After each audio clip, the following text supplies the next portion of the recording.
All right, welcome back to the Ironsmith Audio YouTube channel, where we are going to check out the XS1 in action. All right, now with all the encoding and compression and everything like that that happens with YouTube videos, it's sometimes very difficult to get across, or really darn near impossible to get across, subtleties. And our ears tend to latch on to, even trained ears, tend to latch on to the things that we hear very prominent, right? Like we may hear, oh, in the guitar track, there's a presence of more upper mid-range in it, but we're not hearing what else is going on, or we're not able to because that information is not really being presented to us properly. So I want to start off this demo utilizing pink noise. Because I'm sure you're all aware, pink noise is utilized in calibrating speaker systems in Pro Audio, so it's like the perfect litmus test. So let's go ahead and pull up our session here. All right, we have our tone generator with pink noise going, and we are outputting at negative 13 dB.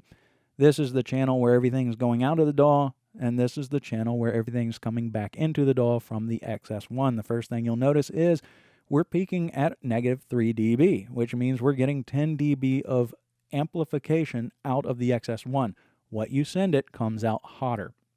Over here you have the RTA for the source pink noise, and over here you have your RTAs for what's coming back from the XS1. The first thing you'll notice beyond the additional volume is that there's more low frequencies in the source pink noise, which is going to overpower the rest of the frequency range, whereas what's coming back from the XS1 is very linear. And since there's equal amount of gain, from across the range, the entire frequency range, you're going to have the perception of more clarity. And that's going to be a nice part of what the XS1 is doing. It's not that it's giving you more top end. It's not that it's boosting that stuff, so to speak. It's that it's evening everything out, so you have more fidelity. Now, if we engage the pad, you'll see we are getting around 12 dB of cut because the return from the XS1 is a little lower than the source pink noise. Now, when we engage the filter, you're going to see from about 8K and up is going to roll off pretty steeply. It's really actually affecting around 5K and up, but you're going to see around 100 hertz up to about 5K, you're going to see that boost up. So you're not just getting the perception of more mid-range, you're actually getting more mid-range. Watch this. See that? Right? Everything. Now, there's a little bit more of a significant boost starting around 200 hertz to 5K, but you can definitely see where in that 100 hertz range, watch. You can see where it's really affecting that entire range. Now, if we remove the pad, and then now we're in linear, let's engage the filter. See how that really changes? And you can see, like I said, it's about 5K and up is really where the slope starts. But the cutoff really starts, the roll-off really starts hard around that 8K mark. So that's where this really becomes handy, of giving you a modern linear high fidelity sound to a more mid-forward, heavier kind of sound. And then having the pads to play with if you want to drive a little bit more into the transformers and get a little bit more grit from them. So now that you have a better understanding of what the XS1 is really doing, we're going to play some actual pink noise first, and then we're going to run that pink noise through the XS1 and let you hear what it's doing to pink noise. And that will give you a better idea, and then we'll move on to some samples with guitar, kick drum, and bass guitar. So let's get to it.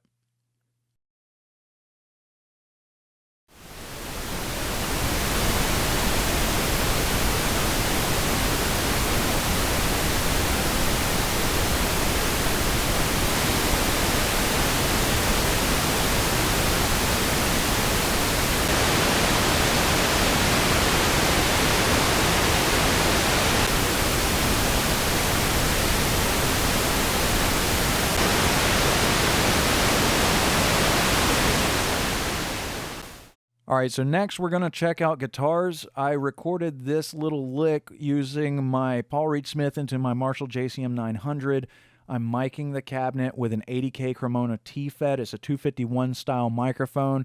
I have a pretty bright sounding, tone on this guitar here. Plenty of presence, plenty of treble, and then a 251 has plenty of clarity and air in the top end. So we're going to check out the raw guitar track as it was recorded, and then we're going to run it through the XS1, and I have the output of the pre-recorded guitar at 11.2 dB down, and we're going to check it out full range. Then we're going to engage the filter switch. Then we're going to boost up the output and cut on the pad to drive the transformers a little bit, and then we're going to check it out full range and then with the filter on. So let's go ahead and get to that.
Okay, in this example, what we're going to do is we're going to take this kick drum. This is from my song, Hello, Roy. It's about Roy Orbison, from my punk band.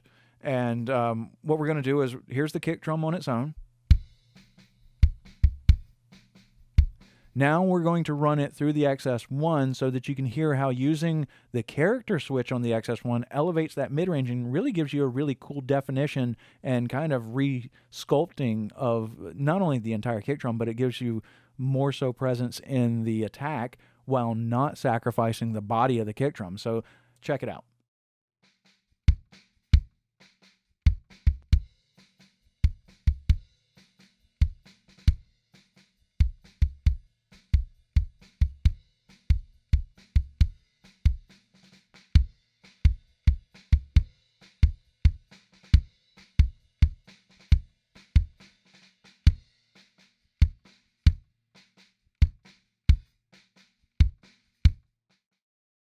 All right, similarly to what we just did with the kick drum, we're going to do the same thing with the bass guitar. This is the bass guitar from a song of mine called 6 Feet of Ground from my punk band.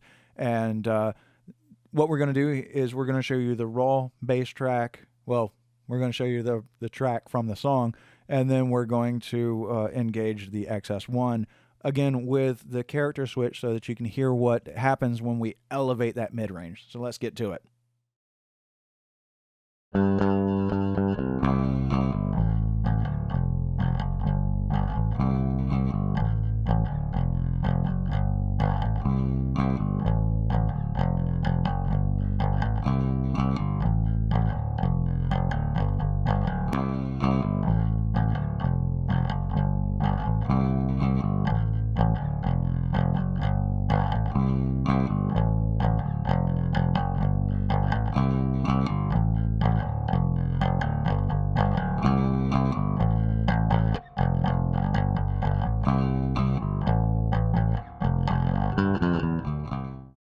Okay, so lastly, the one thing that I want to show this for is because you get more output from the XS1, you can utilize that to your advantage. Sometimes we have a lot of outboard gear, right? And we want to drive that outboard gear, whether it's getting distortion from a tube pre or some type of character box like, Black Box HG1 or something like that.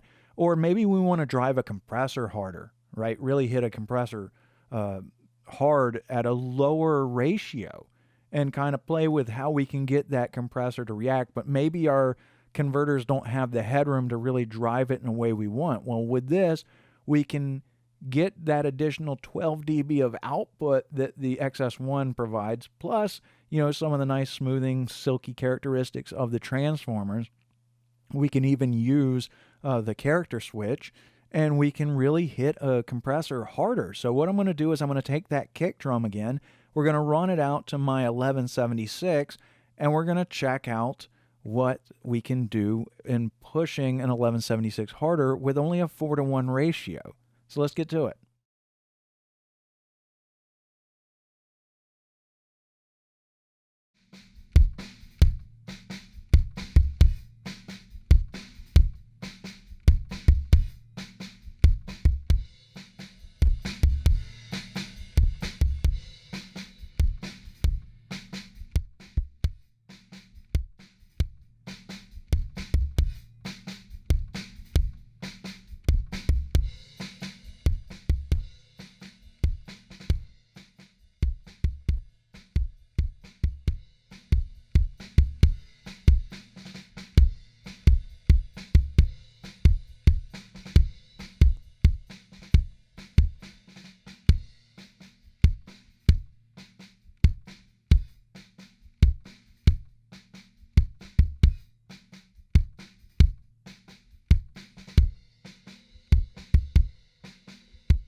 All right, well, I hope these demonstrations have given you a good idea of what you can expect from the XS1 and some of the creative ways that you can utilize it. Again, with the guitar, the results that we got from the pre-recorded guitar are pretty similar to what we would have gotten coming right out of the mic pre. There may be some subtle differences, but pretty much achieve the same thing.